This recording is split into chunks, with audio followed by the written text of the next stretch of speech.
This episode is called Needle in a Haystack. Josie Baker smiled as she watched her 4-year-old daughter, Lila, hunt for frogs near the stream behind their house. Josie's other daughter, 1-year-old Adelaide, gripped her mother's hand as she wobbled forward to see what her big sister was up to. On this sunny afternoon in late March of 2021, the 24-year-old mother felt like her dreams were actually coming true. Just over a year ago, Josie had moved into this small house in the farmlands north of Dallas, Texas, with her family.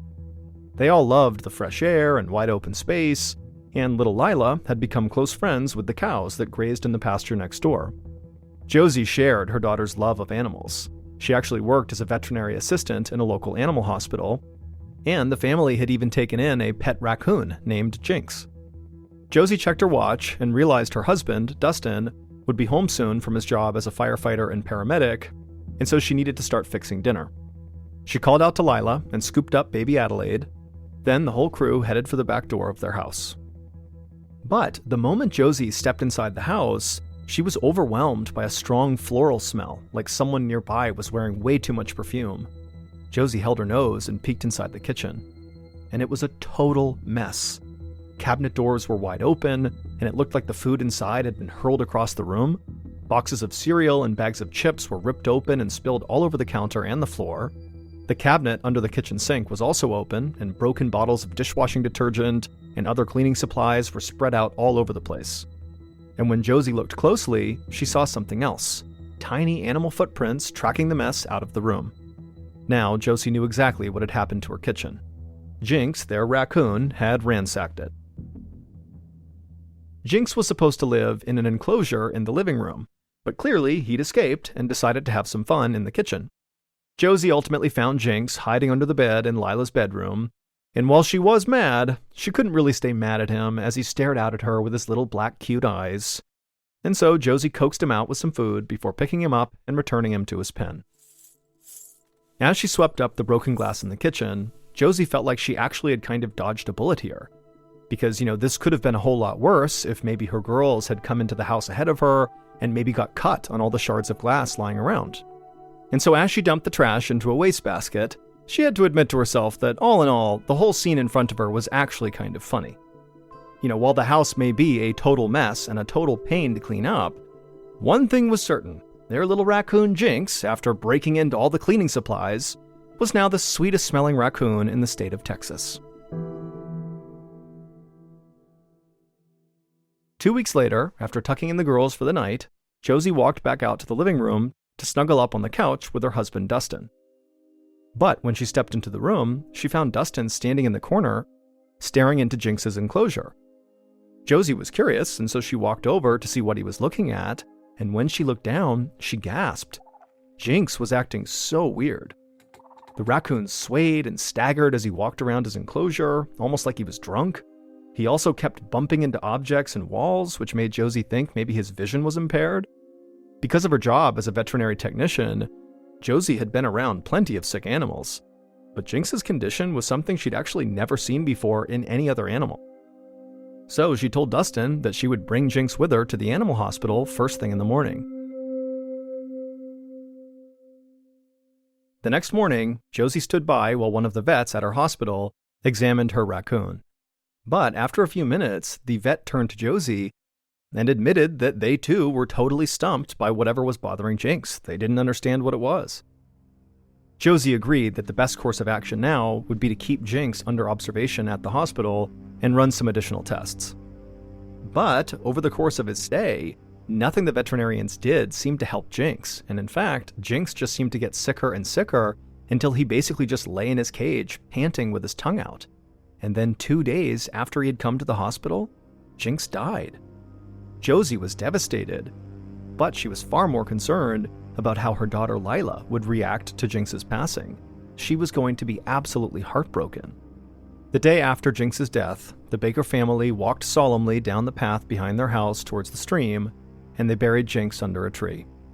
At the end of the service, Josie kneeled down and helped a very sad Lila plant flowers atop her beloved pet's final resting place. A few weeks later, on the afternoon of May 29th, Josie sat on her living room couch right next to Lila who for the past couple of days had been vomiting and running a fever. Her pediatrician had said that it was probably just the stomach flu and recommended rest and fluids. So Josie had pulled together all these pillows and blankets and put them on the couch to let her daughter relax and watch TV while she recuperated. However, as Josie looked at her sleeping daughter beside her, she felt increasingly worried. Josie had been carefully following the doctor's instructions, but Lila's fever really hadn't broken yet, and she was still struggling to keep her food down. Lila had been sleeping for a couple of hours now, so Josie gently placed her hand on Lila's forehead and whispered to her to wake up so she could drink some water. But as Lila slowly opened her eyes, Josie could see that they looked glazed over and unfocused. Josie tried to help Lila sit up, but the little girl could barely lift her head. Josie immediately wrapped her daughter in a blanket and carried her to the car. Her barely conscious 4-year-old needed to see a doctor right away.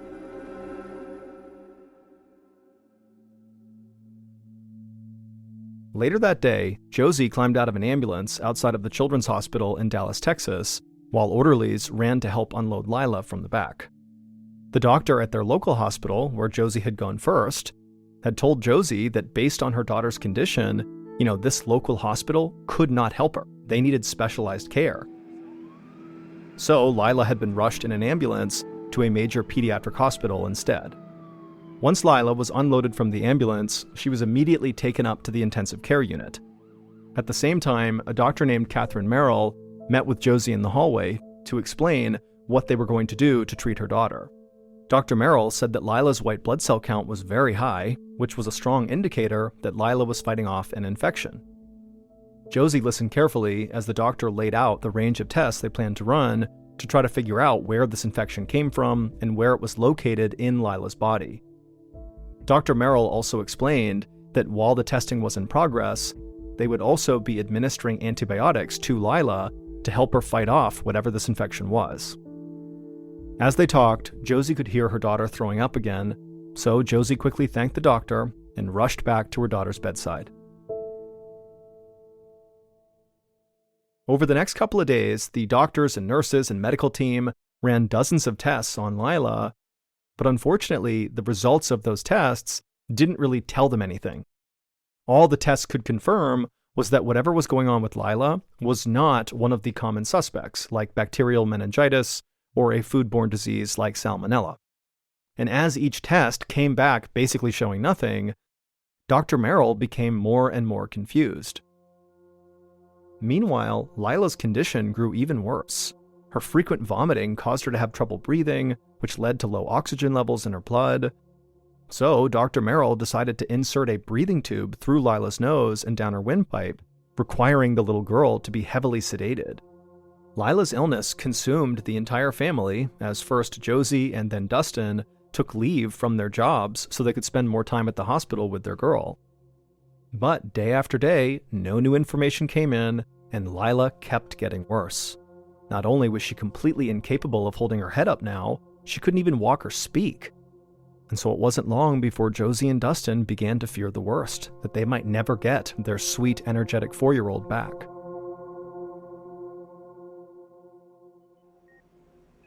One night in June, nearly 2 weeks after Lila got sick, Dr. Merrill entered Lila's hospital room and found her parents at her bedside as usual. After giving Lila an extensive examination, Dr. Merrill thought that this infection was actually attacking Lila's brain and nervous system. In order to find out for sure, Lila's doctors would perform a brain biopsy, which meant they would cut a small opening in Lila's skull to acquire tiny samples of her brain tissue. Josie thought that sounded like a very intense operation for such a young girl in such a weakened state already, but the brain biopsy was also their best remaining hope to find out what was going on with her. So Josie and Dustin looked at each other for a moment, and it was clear they both understood they didn't really have a choice here. They had to do this, so they told Dr. Merrill to go ahead with the procedure.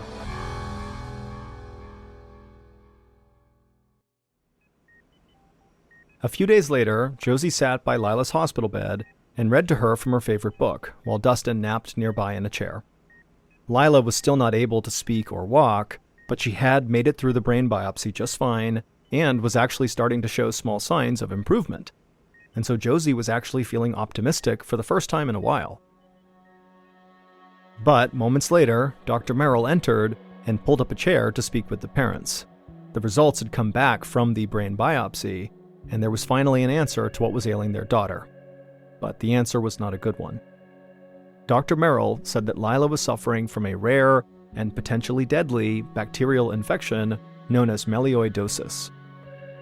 The doctor explained that once this bacteria invades a person's system, it causes pus-filled abscesses in whatever tissue it reaches, which is why nearly 40% of melioidosis patients die. And in Lila's case, the bacteria had entered her brain and nervous system, which was why she was having so much trouble moving and speaking, and seemed very disoriented. All of this was obviously totally devastating to Josie and Dustin, but the doctor told the very upset parents that there actually was reason for hope. Now that they actually knew which bacteria was making their daughter sick, they could give her the right antibiotics to help Lila try to defeat the infection once and for all. 2 weeks after Lila's brain biopsy, a woman in her 20s named Julia Petrus arrived at the Centers for Disease Control, or CDC for short, in Atlanta, Georgia, for her first day as an epidemic intelligence officer. For years, Julia had worked as a nurse, providing health services to refugees in Bangladesh and Uganda. More recently, she provided medical care for homeless people in Santa Barbara, California, in the early stages of the COVID pandemic. And now she was excited to take on a new challenge. As an epidemic intelligence officer, Julia was now basically a disease detective who would investigate mysterious outbreaks and do her best to prevent the spread of infections. As Julia sat down at her desk and checked her email inbox for the first time, she could see that she was already invited to a Zoom meeting that was starting in just a few minutes. CDC officials would be briefing the FBI about a recent outbreak of melioidosis, a very rare bacterial infection. Julia was familiar with melioidosis, but she didn't understand why this disease would involve the FBI, an agency that investigates crimes. But regardless, moments later, Julia clicked the link on her calendar and logged into the Zoom meeting. After a quick round of introductions, a CDC official began the briefing with a discussion of the case of 4-year-old Lila Baker, who was still in the Dallas Children's Hospital suffering from melioidosis. Julia also learned from this meeting that 2 other cases of melioidosis had been reported in the US in the last 4 months. There was a woman in Kansas who died 9 days after being admitted to the hospital, and a man in Minnesota who was still fighting his symptoms. But there was something strange about all 3 of these cases. Melioidosis was caused by a bacteria that, for all intents and purposes, did not exist in the United States. The bacteria was mostly found in Southeast Asia and Northern Australia. Usually, the only way a person in the United States got melioidosis was by traveling to a region of the world where the bacteria was present.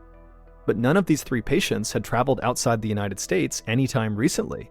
Julia could understand why the CDC wanted to get to the bottom of this mystery. It obviously was in their purview, but she still wasn't sure why the FBI was on this call with them. And it was at this point that one of her colleagues reminded the other attendees on the meeting that this bacteria was so toxic that it was classified as a Tier 1 select agent, and the federal government viewed it as a potential weapon if it got into the wrong hands. And so at this point, the official said the CDC could not rule out the possibility that this melioidosis bacteria had been released into the United States intentionally. Meaning this could potentially be an act of bioterrorism, which is why the FBI was now being briefed up on the situation. Julia was absolutely shocked at this revelation. This was quite an assignment for her first day on the job, and it wasn't even lunchtime. Before her wild first day at the CDC was over, Julia had ordered DNA analysis from the bacteria that was collected from the 3 patients. And within days, the results confirmed exactly what the CDC had feared. The 3 samples were genetically identical, meaning they had all come from the same place. And further investigation revealed to Julia and her colleagues that this particular strain of bacteria could be traced to Southern Asia. Julia's next question was, how did the bacteria move all the way from Asia to 3 separate households in the United States? Had it come here on an infected plant or animal, in soil or a commercial product? Or could it actually have been spread by a bioterrorist who just wanted to hurt people? There were literally thousands of possibilities, and Julia knew that the only way to narrow them down was to find out what the 3 victim households had in common. So she picked up the phone and started calling all the families of the victims. She needed to let them know that the CDC was going to go to their homes and search them.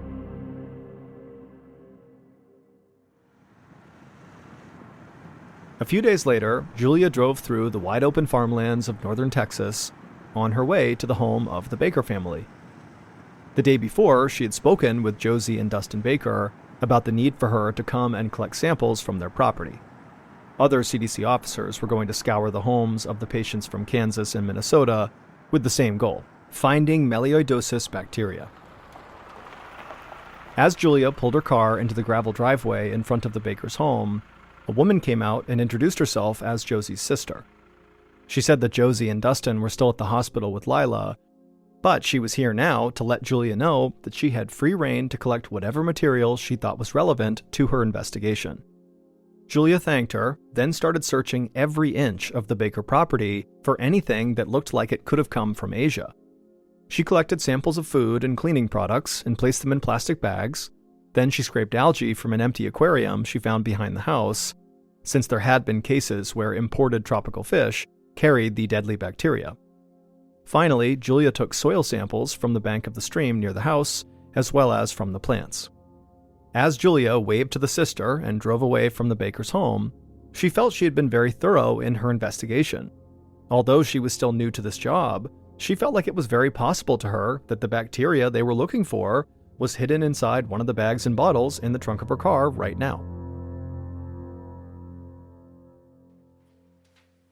A couple of weeks later, in late July, Julia sat in a conference room with the other CDC investigators on her team. Julia scrolled through the pages of laboratory results on her laptop, but she admitted to her colleagues that she was totally stumped. Investigators had gathered hundreds of samples from the 3 locations where people got sick, but none of them contained any trace of the bacteria. But before Julia could start to discuss next steps, one of her colleagues cleared his throat and asked for everyone's attention. Then he read out loud from an email that had just come in on his phone.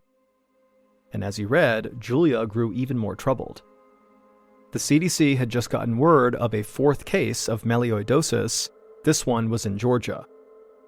The patient was a 5-year-old boy who, like the other 3 patients, had never traveled to any region of the world where this bacteria was present. DNA analysis showed that the bacteria that infected him was identical to the samples from the other 3 patients. So he'd most likely gotten it from the same source as all the other patients. Julia closed her eyes as she thought about this new information. The news from Georgia was obviously distressing, but the fact that only one new case had emerged over the course of the last month was probably good news. If terrorists were trying to use the bacteria as a weapon, wouldn't there be many more victims by now? Julia was beginning to think that this outbreak couldn't be an act of bioterrorism. But if this outbreak wasn't bioterrorism, then what was it? Something was causing people to get sick all across the country, and the CDC had no idea what it was. As Julia walked back to her office, lost in thought, she suddenly felt resolved. Their investigation had indeed been thorough and comprehensive, but clearly they had to do more.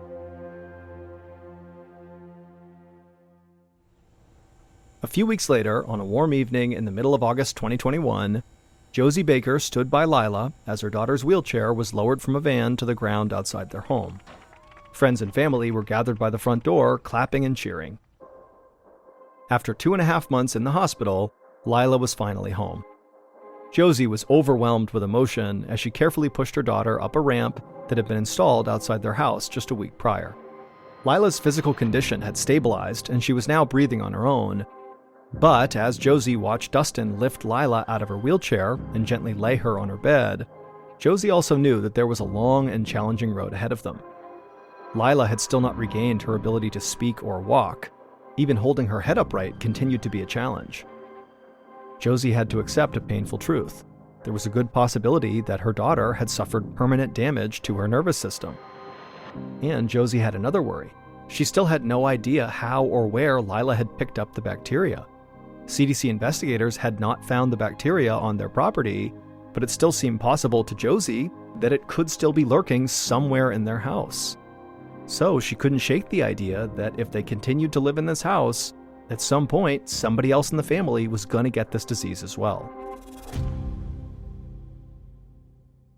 Later that same month, in one of the conference rooms for the Centers for Disease Control in Atlanta, Julia picked up a dry erase pen and started drawing on a whiteboard. Julia had been on the case for almost 2 months, and the agency still had no clue how the 4 patients had contracted this bacteria. Julia knew time was running out to solve this puzzle.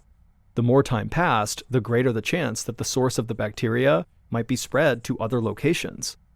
So Julia thought, maybe if she just wrote down everything they knew on this whiteboard, that maybe somehow it would help her connect all the dots. Julia's colleagues watched as she divided the board into 4 columns, one for each of the patients.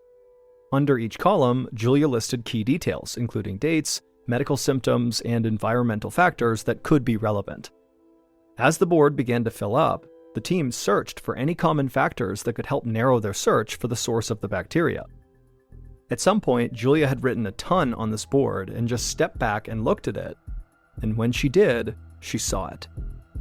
3 of the 4 patients showed signs that the infection had entered their brains, including the patients in Texas, Georgia, and Minnesota.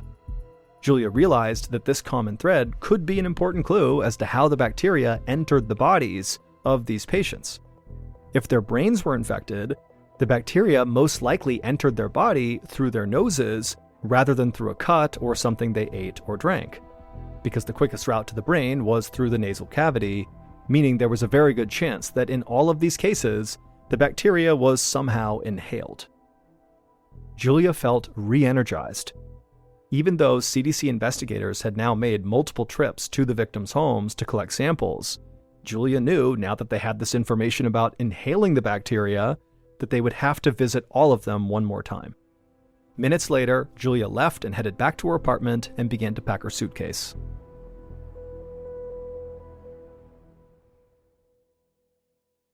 Over the weeks that followed, Julia and her colleagues returned to the homes of all 4 patients and retrieved more samples for testing. They collected anything and everything they could find that could possibly be inhaled, regardless of whether it could have come from Asia. Julia and her colleagues knew they were ultimately searching for a needle in a haystack, but they had to try. And so by September, Julia and the rest of the CDC team had sent hundreds of additional specimens to their laboratory for analysis. And finally, in October of 2021, Julia received a call from a microbiologist who was assigned to this case. The search was finally over. A sample retrieved from the Georgia site contained traces of the melioidosis bacteria. And so after hearing this, it didn't take long for Julia and her team to figure out how the bacteria actually made the trip from Asia to America, causing 4 Americans to be attacked by a bacteria so toxic that the government considered it a potential bioweapon. But in the case of 4-year-old Lila Baker, the spread of the bacteria actually got an assist from a very unusual accomplice.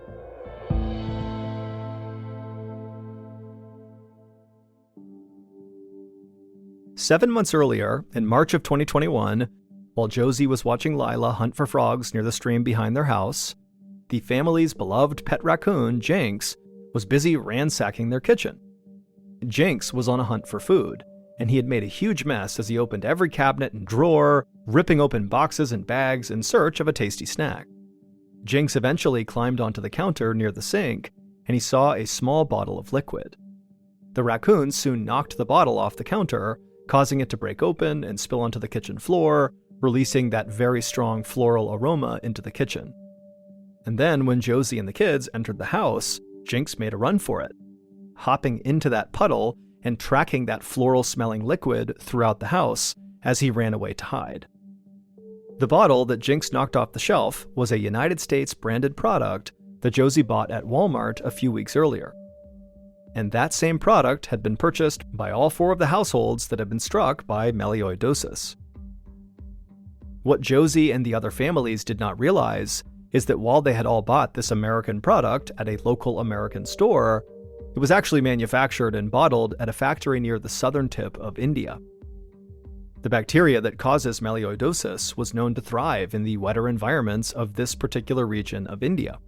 And somehow, in the process of manufacturing thousands of bottles of this air freshener, known as Better Homes and Gardens Lavender and Chamomile Essential Oil Infused Aromatherapy Room Spray, the bacteria got into the liquid inside.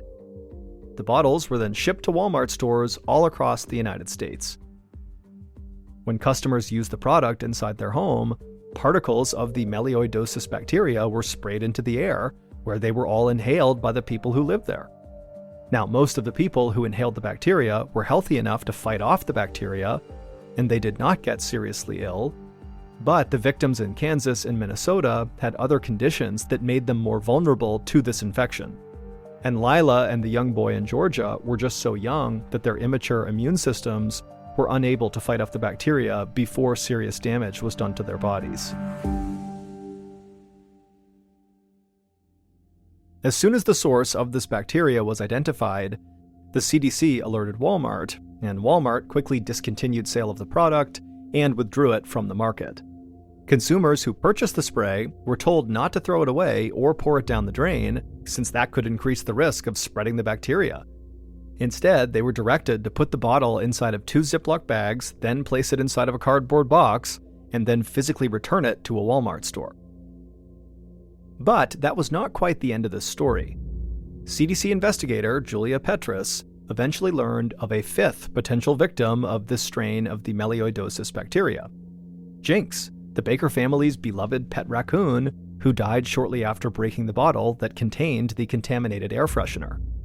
Julia hated the idea of disturbing Jinx's grave in the Baker's backyard, but there was a chance that the melioidosis bacteria had actually spread into the environment after he was buried. And so, on April 19, 2022, Julia and other CDC officials returned to the Baker's home in Texas and dug up Jinx's body. But after doing some analysis, Julia and the Baker family were relieved to discover that although Jinx had died of melioidosis, no additional bacteria was detected in the soil or vegetation surrounding Jinx's grave.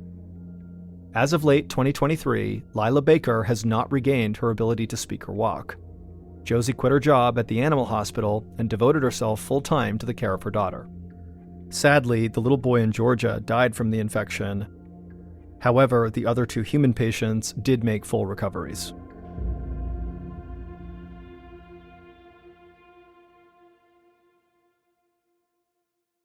Hey Prime members, you can listen to new episodes of Mr. Ballen's Medical Mysteries early and ad-free on Amazon Music. Download the app today. And also, Wondery Plus subscribers can listen to Mr. Ballen's Medical Mysteries ad-free. Join Wondery Plus today. Before you go, tell us about yourself by completing a short survey at listenersurvey.com.